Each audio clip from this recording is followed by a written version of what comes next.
আজকে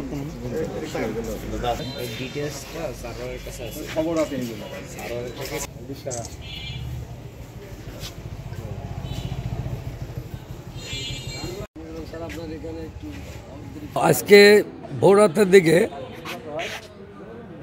এই অত্র থানাধীন লোহাপুর এলাকায় এক অভিযান হয়। মেজর ইব্রাহিম স্যারের নেতৃত্বে আমি এবং বিজিবির একটা টিম আমরা অভিযান করে আখি নামের সেই মাদক সম্রাজ্ঞী এবং তার সহযোগীদের আটক করি এবং আটক করে তখন তারা চিৎকার করলে আশেপাশের থেকে তার অন্যান্য মাদক ব্যবসায়ীরা অন্যান্য সন্ত্রাসীরা এসে হামলা করলে তাদেরকেও এরা স্থানীয় লোকজন এবং সেনাবাহিনীর এবং পুলিশ বাহিনীর ও বিজিবির সবাই ঘেরাও করে জনগণের সহায়তা তাদেরকে ধৃত করে এবং জনগণ তাদেরকে মারপিটও করে, এতে তারা কিছুটা আহত হয়। আমি উদ্ধার করেছি 7,005 পিস ইয়েবা এবং প্রায় 2 কেজি গাঁজা, আর টাকার পরিমাণ হচ্ছে 1,68,570 টাকা।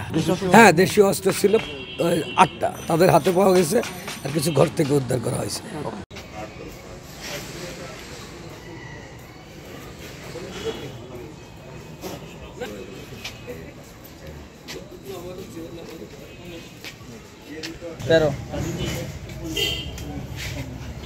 শুধু লোহা স্যার আপনার এখানে একটু